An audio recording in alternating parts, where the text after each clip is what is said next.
Welcome to PPP number 21. Wow, this video lesson today is taking a deeper dive into the 4 Dharma principles that I introduced in the October Zoom circle call on SheQuest.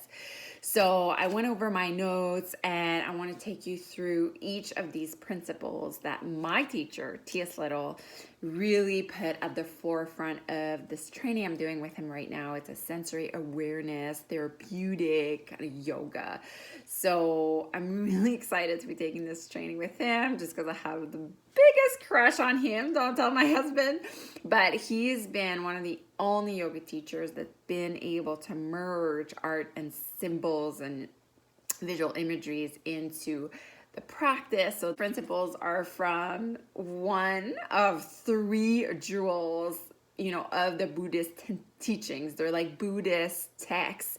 That's another thing that I love about him, is that he's really able to merge like Zen and Sufi and Buddhist and Hindu, and he merges them so well into the content at hand. So the first Dharma principle is intimacy.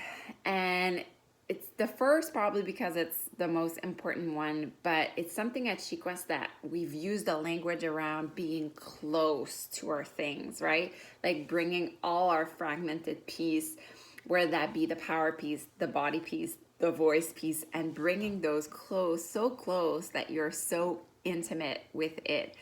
Whether that be, uncomfortable memories or painful stuff, you bring them close, and then that way, another thing that I say is you keep it warm.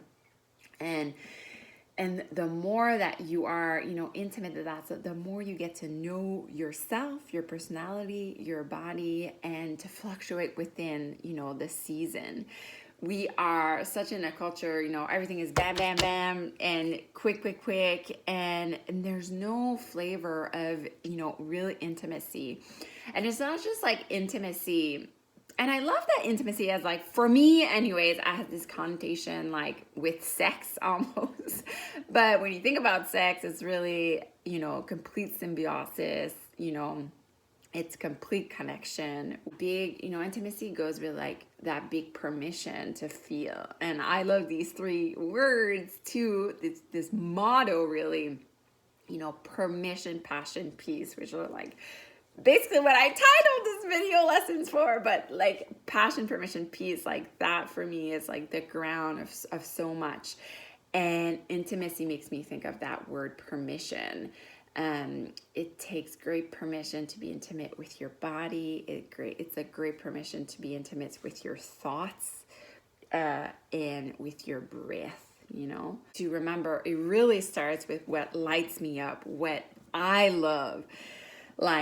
And you need to be drenched and intimate with that first, before you can expand. And like your presence, you doing what you love heals the world like automatically. It's second principle is immediacy, and that has everything to do with being in the present moment.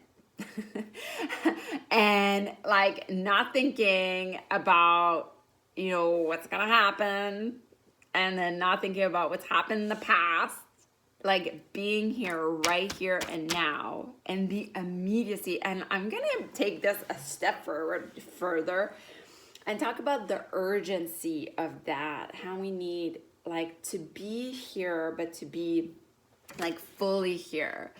If I get to have a fleeting moment of being present, like I just back to my neighbors and I looked at their flowers and I was staring at a flower and there was like a bee in it and stuff, and like nothing else mattered but that moment. It was truly simple and truly beautiful.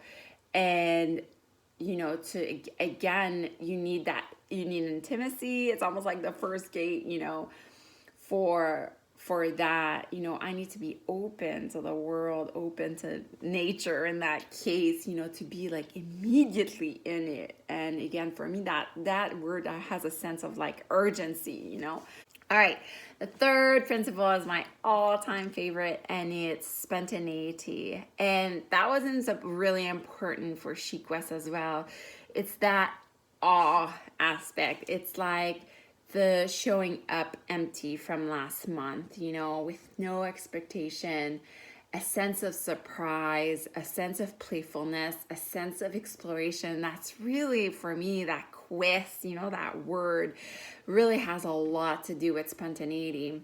Also with novelty. For me, spontaneity, like I love it when you're like, you know, I didn't do anything on the platform, but this is what I've been doing lately. I've been like gardening and doing my mantras when I garden, or I've been doing this, like, to not be afraid to do your own thing. And I think that's when our practices, you know, become the most rich, is when they literally just stem from our own Shakti, from our own creativity, from our own power. And ultimately, I hope that Shequest does that for you, that, you know, I'm honored that you're using the rituals that I invite you to do, and whether that be the paintings, whether that be the meditation, whether that be the yoga class, to nudge something in you, right? To just like, just nudge it and just shake it a little. And then they're like, you know what? I can like do something on my own, or like expand it. And some of you I've seen have already started doing that. How to do things your own ways. It's actually like, I really recommend you do that, you know?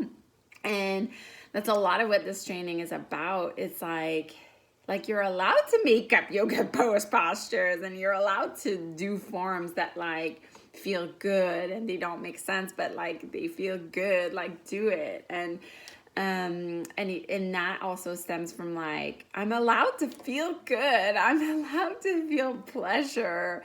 And, you know, with spontaneity, there's less engineering of everything. Like, notice that if like your habit is like, oh, I need to take off all the platform stuff, you know, on the core site or whatever, that's really not the aim of Shequest. You know, the aim is to inspire. Spontaneity is really the essence of vitality and life. You know, there's an aliveness to spontaneity.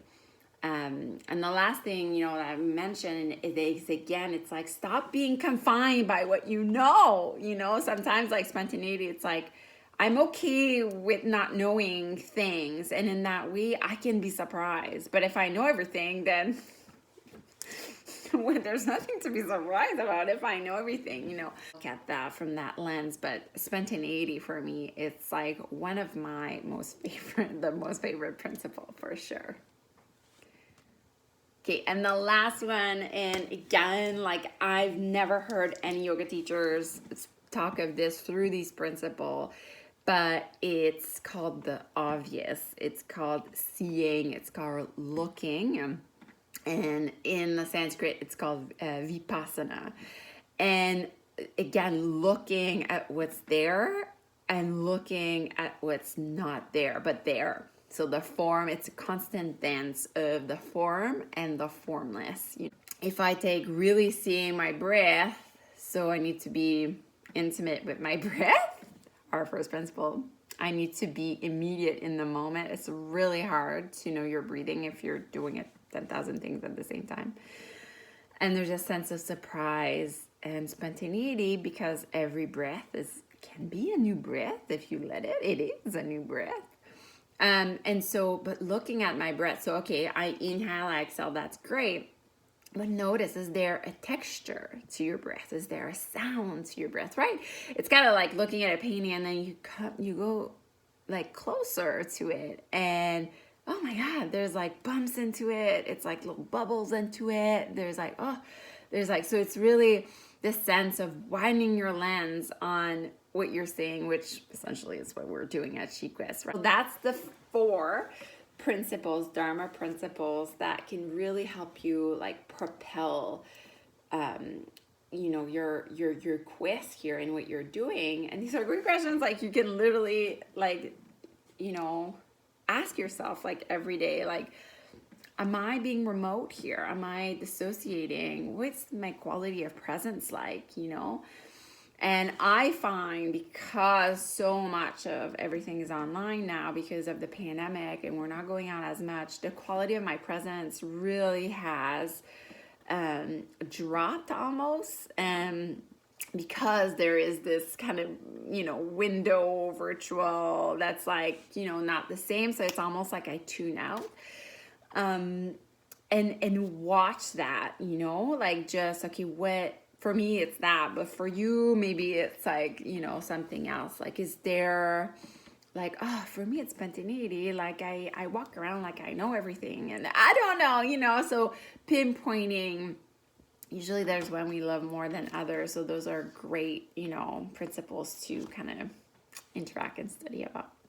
Okay, and I got so excited by the principles that I went in the She and the Mama deck, and I picked, I picked 4 cards that were related to that. So let's say you needed more one or the other, you could work with the cards and it stayed on the cards or have them nearby or whatever. So intimacy for me, it's Shakti. So be intimate with the Shakti, the breath inside you, the creativity inside you.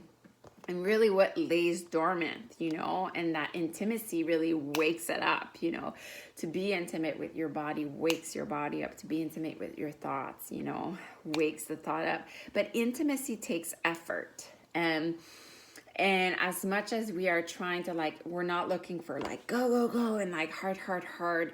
It's like that perfect dance of effort and ease, fluidity, solidity. So Shakti is all about, surrendering to, again, permission. You get what I'm saying. So Shakti is for intimacy. And then I got awake, She awake for immediacy. So again, I'm awake, I'm alive, I love that, like, her heart is open to magic all around her, right? And then I couldn't believe I got She spontaneity. I got a card for an actual principle, so that was a nice, really surprise. It's a bit of a secret, but I'm trying to write the guide for the Oracle cards, so this is really helping me to do that, because I'm researching archetypes and just ways that we can relate to each card, because they're really timeless. So yeah, and then the last one, looking and loving, of course, for Vipassana, looking, right? So that's my PPP. If you had any questions, get on your community board, share with us what's, the feedback of that. I always love to hear about you guys. Okay, namaste, bye.